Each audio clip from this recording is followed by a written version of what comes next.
Let's talk about the political process by which white supremacists in the former Confederacy began to disfranchise African Americans politically and discriminate against them in public policy beginning around 1890.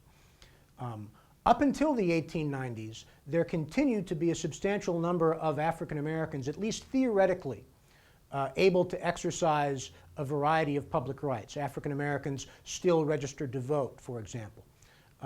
If you actually look at Southern politics in the 1870s and 1880s, it's not always the case that African Americans were able to exercise that vote freely and fairly. There was a lot of political fraud in the South at the time, and a variety of other ways that the African American vote might be coerced. But as late as 1890 in most of the former Confederacy, it was still the case that there were African Americans on voter rolls in numbers that beginning in 1890 would no longer be the case. And beginning in Mississippi in 1890, you begin to see Southern white supremacists through the Democratic Party making an effort to systematically remove African Americans from the voter rolls. White supremacists that wanted to do this had a basic political problem, however. What they were trying to do was specifically prohibited by recent amendments to the Constitution. The Republican Party, immediately after the Civil War, had achieved the ratification of the 14th and 15th Amendments, which sought to define citizenship rights in a race-neutral fashion and to punish Southern states that tried to discriminate politically on the basis of race. So the thing that white Mississippians are about to try to do has specifically been prohibited in the Constitution. So what white Mississippians need to do in order to achieve this is that they need to find ways to remove African Americans from voter rolls that are theoretically race neutral, but that had the practical effect of destroying African American political power. And so what they did is that they passed a series of voter reform laws in two packages at the same time. One package of voter reform laws disfranchised large numbers of African Americans in ways that were theoretically race neutral if you read the statute, and which also had the effect of disfranchising large numbers of white voters. And they passed that along with a second package of legislation at the same time that allowed election officials, if they wanted to filter whites back in through loopholes. And all of the laws were written as if they functioned in a race-neutral fashion, when in fact their basic purpose was to disfranchise African Americans. So as an example of some of the things they did to disfranchise, Southern states began passing literacy tests, which forced voters to be able to pass written tests in order to be able to vote. Poll taxes, which are taxes in order to vote or to register to vote, which have the impact of lowering voter turnout significantly. They also found ways to make voting more difficult for voters who weren't particularly literate.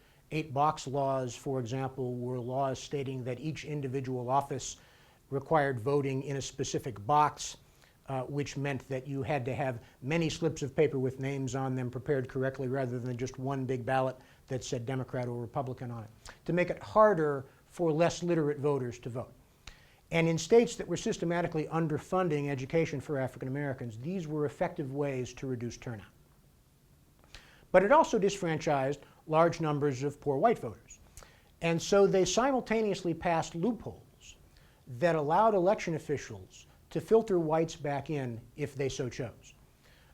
A grandfather clause is a clause stating that if you can prove that your grandfather had the right to vote in Mississippi or in Alabama or in whatever state, that you could vote even if you were disfranchised by some other piece of recent legislation that had been passed. And obviously there were not very many African Americans in Mississippi in 1890 whose grandfather had the right to vote. Some literacy tests came with understanding clauses, which meant that if you flunked the written test, but you could convince an election official that you were intelligent enough to vote verbally, they might allow you to vote, which gave the election officials the ability to decide who they could filter back in if they wanted to and who they didn't filter back in. And in fact, historians who have studied these literacy tests have concluded that many of them were written specifically to be almost impossible to pass, because the whole point of them was for people to fail because the purpose was disfranchisement. Something else that Southern states began doing as a result of the fact that when you disfranchised large numbers of African Americans, you more or less by definition disfranchised large numbers of Republicans, is that they began nominating Democratic Party candidates in primaries. And the federal courts ruled that because political parties were theoretically private institutions, they weren't subject to the 14th Amendment. And so many southern states made the Democratic Party primary strictly whites only by law. And once these packages of legislation had gone into effect, in many states the Democratic primary was the de facto election because the general election was not particularly competitive. And so beginning in 1890, southern states passed packages of these all at once. And they were so successful from the perspective of white supremacist Southerners that the technique came to be known as the Mississippi Plan. Just as a means of indicating how clear they were about what it was they were doing and why. This is a piece of political propaganda from Mississippi in 1890 stating what they were doing and why. This was not a period of time when white supremacists talked about their ideas of white supremacy in code. They were often quite open and direct about their attitudes and why they thought their attitudes were justified. And this political poster presents white supremacy as the means by which the Democratic Party would regain control of Mississippi. They even advertise fireworks. And so each of these laws was theoretically race neutral if you actually read the statute. And the state of Mississippi, if hauled into federal court, could have theoretically claimed that none of these laws discriminated on the basis of race, because many of them also disfranchised large numbers of whites.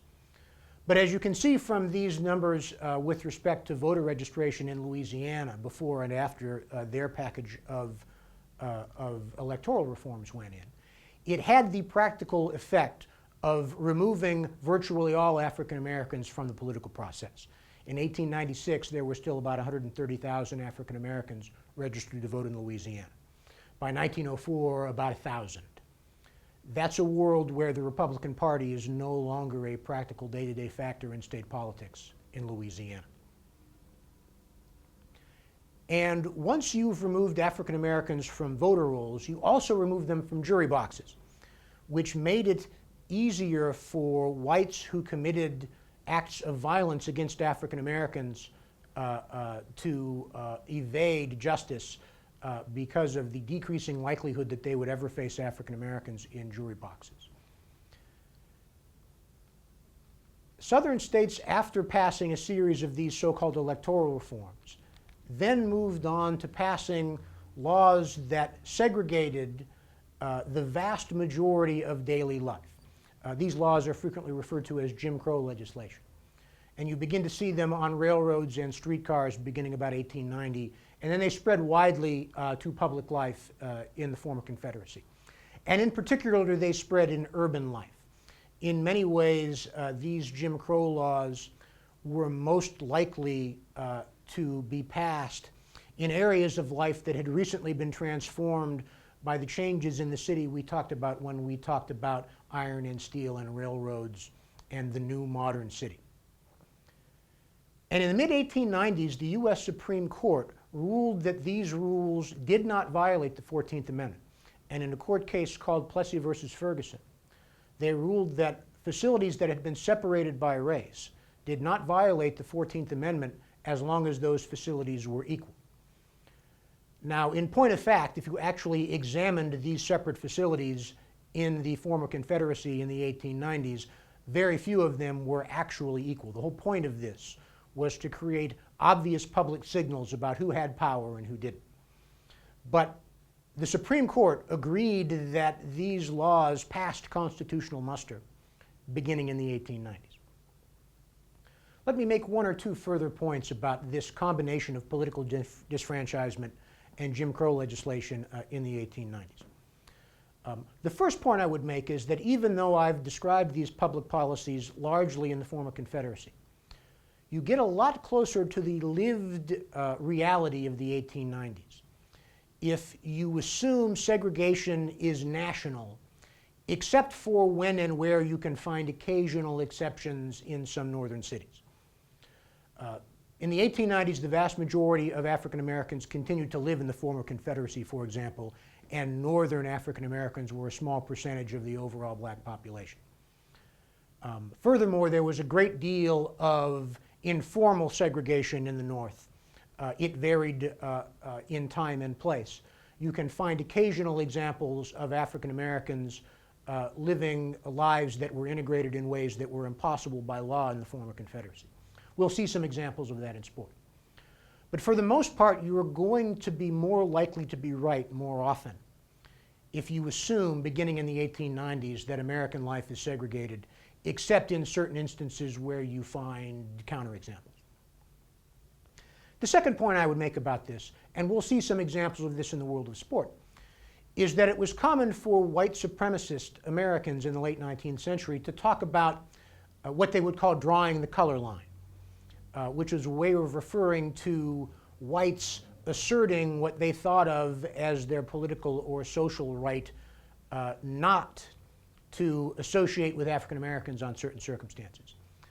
And one thing to remember about the color line in the late 19th century is that if someone is drawing the color line in the 1870s or 1880s, it's important to remember that they're not just going along with something that has been that way in American society for a long time. They are making an active choice that was a subject of political debate at the time.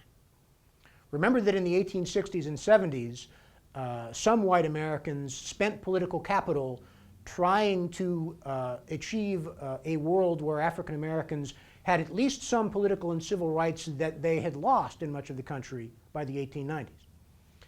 And so if someone is drawing the color line in the 1870s or 1880s, they're not just throwing their hands up in the air and claiming nothing can be done. They're making an active choice on an issue that was a subject of contentious public debate at the time. And not until after the 1890s would Jim Crow's segregation be taken for granted by more and more white Americans as the law of the land.